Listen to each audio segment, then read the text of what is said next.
سلامونه وخت مو په خیر. نن شنبه د عقرب یا لړم 26 او د نوامبر 14 نیټه ده. پام وکړئ د موج نیوز خبري ټولګي ته. په پیل کې هم د څو مهمو خبرونو سرټکي. د امریکا د سولې انسټیټیوټ په یو څیړنیز راپور کې ویلي چې د افغانستان اقتصاد د نوي ګواښ سره مخامخ دی. د پاکستان له زندانونو تازه 11 افغان بندیان آزاد شوي. او ایران د لبنان د اوربند د پریکړې ملاتړ کوي.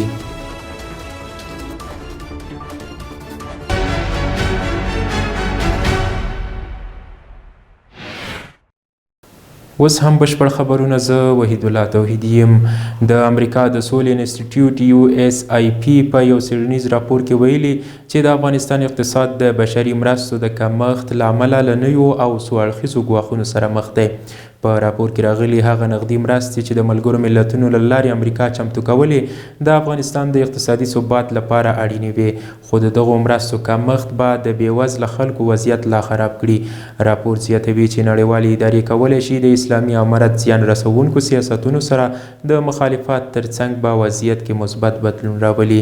دا په داسې حال کې ده چې اوس مهال نږدې 24 میلیونه افغانان بیړنیو بشري مرستو ته اړتیا لري. د عامې روغتیا وزیر سعودي هیواد ته د خپل سفر په ترڅ کې د روغتیا نړیوال سازمان له عمومي مشر سره لیدلي. افغانستان اسلامي امارت د عامې روغتیا وزیر ښاغلی مولوي نور جلال جلالي سعودي هیواد ته د خپل سفر په لړ کې د روغتیا نړیوال سازمان له عمومي مشر ښاغلي تدروس ادهانوم سره لیدنه ترسره کړې ده.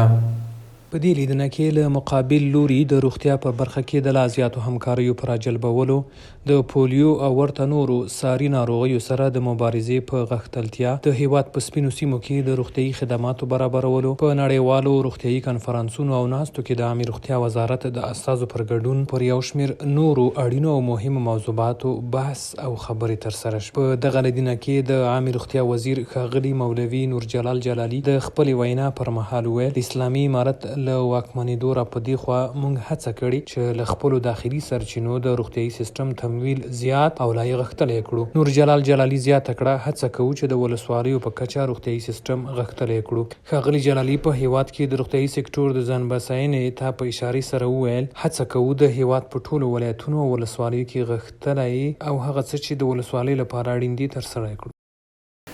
د پاکستان له زندانونو تر اوسه 4200 افغان بندیان آزاد شوي.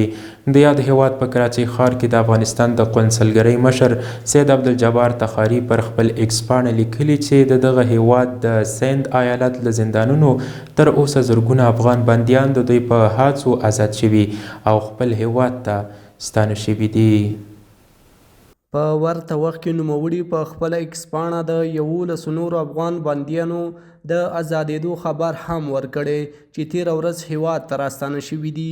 د تخاري په خبره په تازه آزاد شویو بندیانو کې یوه ښځه و ماشومان هم شامل دي چې د یادې قونسلګرۍ په هڅو آزاد شوي او د چمن سپین بولدک له لارې هیواد ته ستانه شوي دي.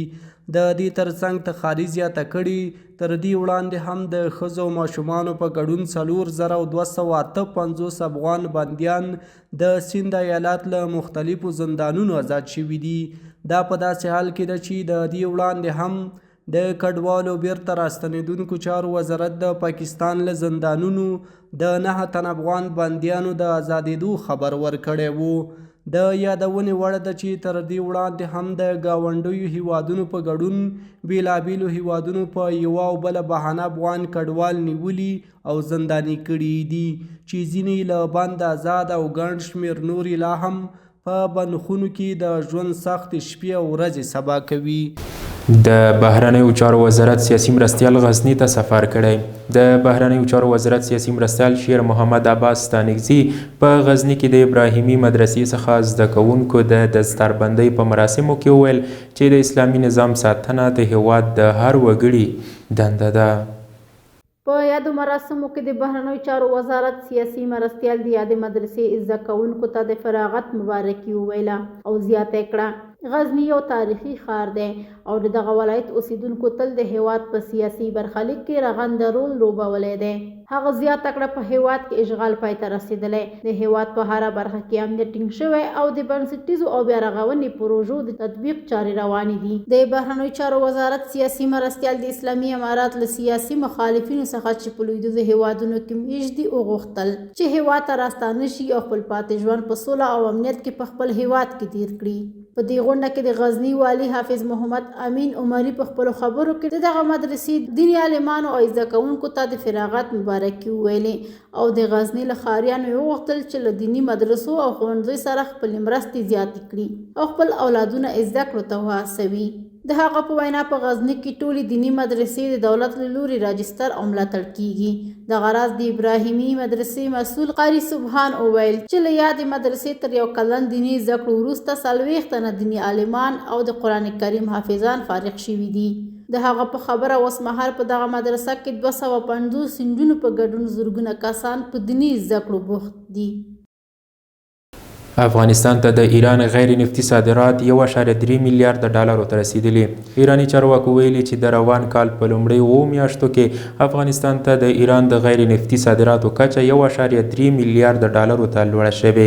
د ایران د ګمرکونو د ادارې مشر محمد رضواني فر ویلي چې افغانستان په دې موده کې د ایران د غیر نفتي تولیداتو 5م لوی واردونکی هیواد و. اسلامي امارت په تیره زمري میاشت کې ویلي و چې د 1402 لمریز کال کې د افغانستان د صادراتو او وارداتو ترمنځ 4.3 میلیارډ ډالره توپیر و. بدخشان کې د ترافیکي پیښې له امله 6 کسان مړه شوي. د یاد ولایت د امنیه قمندانۍ مسؤلین وایي چې دغه پیښه د بهارک او فیض آباد پر لویه لار په ابي افشک سیمه کې رامنځته شوې چې له امله یې د ښځو او ماشومانو په ګډون 6 کسانو خپل ژوند د لاسه ورکړی دی.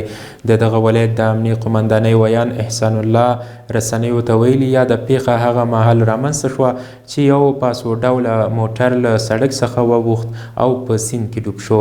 احسان الله د پیښې لامل د سړک خرابوالی او د موټر چلوونکي بې احتیاطي یادوي. د تیرې یوې اونۍ په لړ کې لسګونه افغان کډوال هیواد ته راستانه شوي. د کډوالو او بیرته راستنېدونکو چارو وزارت مسؤلین وایي د تیرې یوې اونۍ په لړ کې د روانې لړم میاشتې د 18 څخه تر 25 نیټې پورې د ایران او پاکستان څخه 1208 کورنۍ هیواد ته راستنې شوي دي. په یادو کورنیو کې ځینې په خپله خوښه او ګڼ شمېر نور یې په جبري ډول له دغه هیوادونو څخه ویستل شوي او هیواد ته راستانه شوي دي.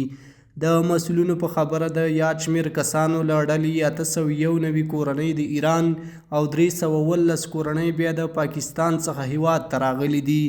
د دغه کسانو له جملې 145 کورنۍ د تورخم، 102 د سپین بولدک، 330 د پل ابریشم او 554 نورې د هرات د اسلام کلا له لارې هیواد ته داخلي شوي دي. مسؤلین زیاتوي چې ډیری کورنۍ خپلو استوګنځیو ته رسیدلي او څه چې کورونه نه لري د لنډمهالې میشتېدنې په کمپونو کې ځای پر ځای شوي او یو شمېر کورنیو سره نقدي مرستې هم شوي دي. دا په داسې حال کې ده چې په دې وروستیو کې یو ځل بیا هیواد ته د کډوالو راتګ زیات شوی دی.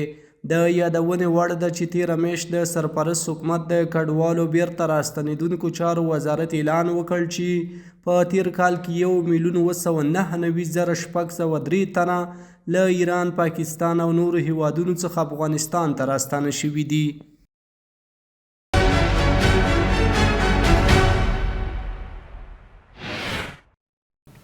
بیا هم ښه راغلاست. اوس هم پام وکړئ یو څو بهرنیو خبرونو ته. ایران د لبنان د اوربان د پریکړې ملاتړ کوي. د ایران د مذهبي مشر سلاکار علي لاریجاني ویلي چې تهران به د لبنان له هرې پریکړې چې د اسرائیلو سره اوربان ته لار هواري ملاتړ وکړي. لاریجاني وویل چې ایران د ستونزو د حل غوښتونکی دی او د سولې د کوم پلان د زیانمنولو هڅه نه کوي. د جرمني صدر اعظم اولف شولز د روسیې ولسمشر ولادیمیر پوتین سره ټلیفوني خبرو کې غوښتنه کړې چې په اوکراین کې جګړه پای ته ورسوي او د عادلانه سولې لپاره خبرې پیل کړي. شولز ټینګار کړی چې جرمني به د اوکراین ملاتړ ته تر اړینې مودې دوام ورکړي. بل خوا د اوکراین ولسمشر ولادیمیر زیلنسکي دا خبرې تشې او بې نتیجې وبللې او زیاته یې کړه چې پوتین غواړي د انزوا وضعیت ختم کړي. د موج نیوز رڼو کتونکو دا و د دې مهال مهم او وروستي خبرونه. تر بیا ښه وخت ولرئ.